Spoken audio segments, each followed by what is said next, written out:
a wide body Audi S3 right next to me. It looks sick, I must say. Like it. But I just told them before I flipped on the camera, guys, I just saw CHP drive by, so I told them to be chill.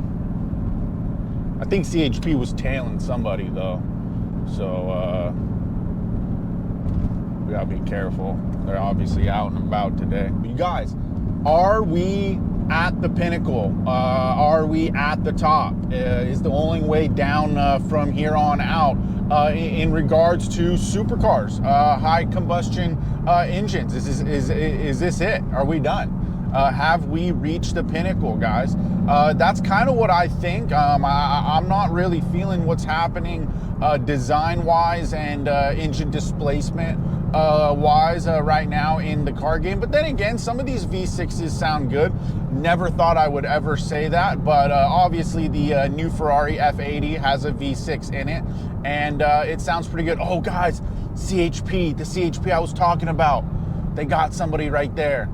Yeah, I knew it. They nabbed this guy. So check this out, guys. I have an exhaust button on my car. We're gonna go ahead and shut the exhaust down, just like that. Silence this car down. Oh, I knew it. They got him. Damn, that sucks, dude. It's looks like they got like a Mazda 3. It's right here. I know I got the camera pointed towards me, but yeah, Mazda 3 got nabbed, man. That sucks. I saw him though. I got Waze too, plugged into my Meta camera, Meta sunglasses, and yeah, the Waze will let me know if CHP is around. It's pretty good. Waze has actually been pretty good towards me, guys.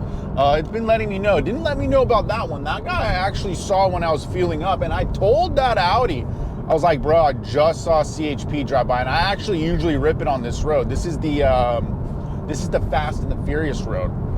Where they filmed the semi-truck scene. I know I've probably, if you guys watch my videos, I know I've said that every time I get on this road, but it is, and it's super cool. It's like a really nice long straight, and it's a fun road. But yeah, guys, I knew that CHP was gonna nab somebody, and I'm glad I got this exhaust button, because without it, I mean, the car sounds rowdy.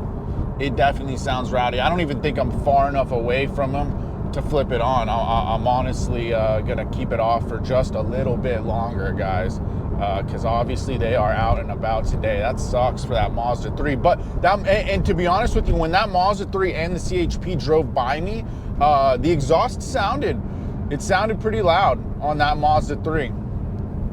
What's funny is I wanted one of those when I was younger. It wasn't the Mazda 3. I wanted the Mazda Speed 3, I think it's what it's called, or something like that, but it was like the cooler version. It was like their little hatchback. I always thought that those were pretty cool. But yeah, guys, check this out. Let's put the exhaust button back on. Look. There we go. Too rowdy, guys. I'm going to be taking it pretty easy, just going down to run some errands today. Actually, guys, have we reached the top? Is this it? V12s, V10s, are they done? V8s, or even V8s done? I'm a little worried about even V8s being done. I'm pretty sure V10s and V12s are going to be very rare.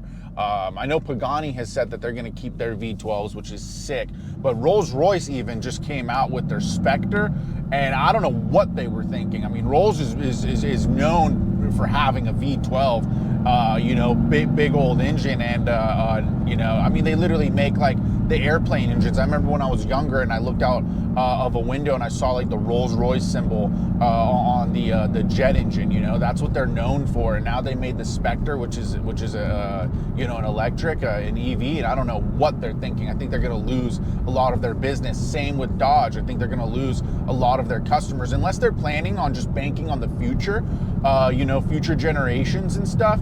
I think they're going to lose like the mass of their customer base, guys. For Ferrari to cut the cylinders in half is wild. It's pretty wild. And I know if all the Ferrari guys are saying it's not a regular V6, it's this, it's that. And I get that. I do understand that. I really do, you know, because I thought the same thing was thought about the Ford GT, but it sounds good, looks good, and has been actually received extremely well by the car community. So sometimes it takes a little while for these things to shake out. I'm not going to say I'm opposed to them. As of right now, I'll never own an EV and I'll never own a V6. Obviously, I would own a hybrid because I would own a P1 any day. So that's kind of where I stand, but that could change. That could change tomorrow. You know, I know some Dodge guys that when they first heard about the Chargers and Challengers coming out as EVs, they were just super pissed. And now a couple of them want one because they're fast. These electrics are fast, and what's crazy about Dodge is they're actually adding they're adding speakers on the outside of the car to add artificial exhaust sound on the outside, and they're going to have it on the inside. I've heard about it on the inside. I've never heard about it on the outside. I could be wrong. Car companies have probably done it in the past. They are just trying to hang on to their core customer base as much as they can, and I think they're going to lose it.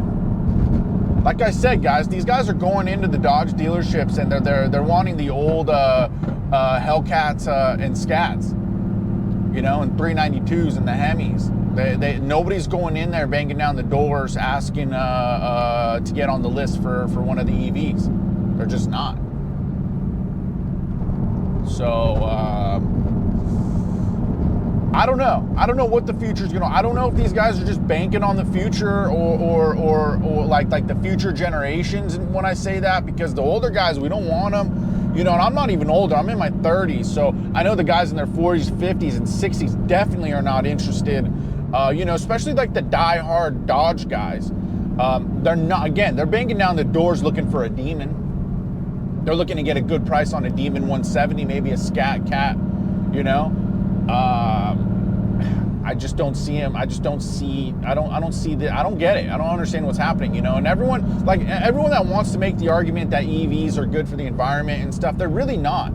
You know, you guys see these trucks that are burning down that have lithium in them. You guys saw when the lithium gets into, or the salt water gets into the lithium batteries, they can just start unstoppable fires.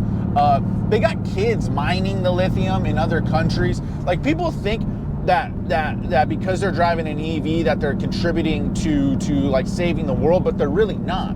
I mean, do you think they got EV tractors and equipment servicing the dig sites where this lithium is being mined? Because they don't. I can tell you that right now. Guys. So I don't get it. I don't see where it's going. I really don't. I understand emissions. I understand getting behind emissions and whatnot. Now, here's something that's interesting that I found out.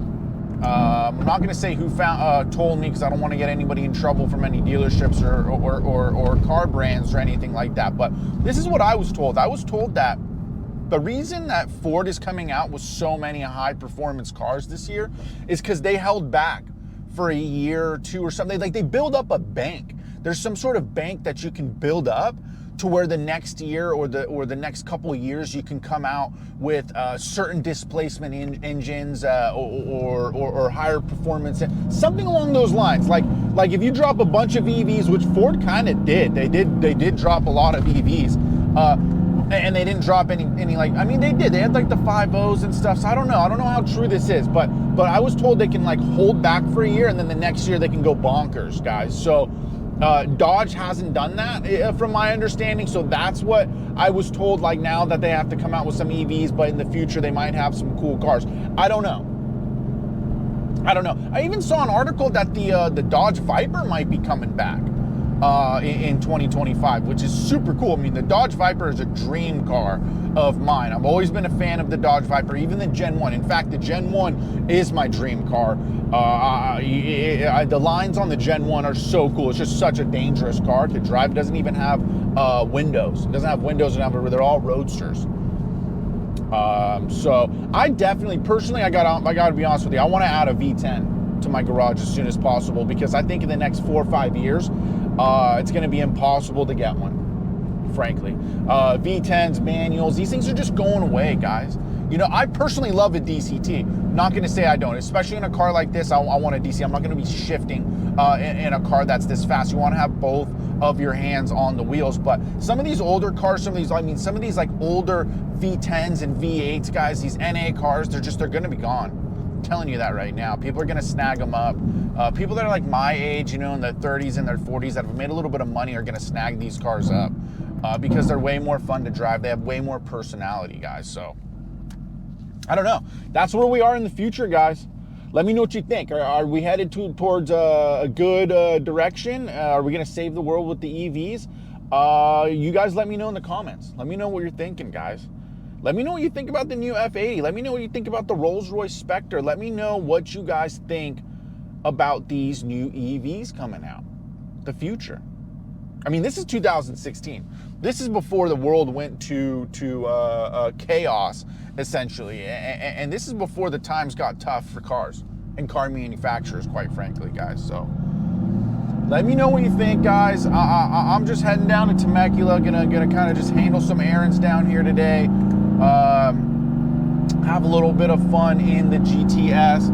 And, you know, I'll probably end up vlogging it. You know, if anything comes up, any cars want to pull up, you know, we'll let them know what the GTS can do. This is a stage 2 car, guys, so it's not slow by any means. Not to say that the stock GTS is slow, because it's not, but this thing's pretty quick. It's pretty quick. Now, I'm not going to try to pull up on a Hellcat, you know, or a Demon. Those are straight line cars. Like, I was just over at the Dodge dealership and we were talking about it. Those cars rip in a straight line. I mean, they can even get the Hellcat and do the Demon package on it, which is super cool. And we're talking almost 1,000 horsepower, like 980. Some of them are pushing over 1,000 horsepower. So it's pretty wild. Those cars are pretty wild. Dodge has come out with some super cool cars. So that's why I'm a little bummed about what's going to be happening next year. But who knows, man? Who knows? Let me know what you guys think, and we'll catch you on the next one. Much love.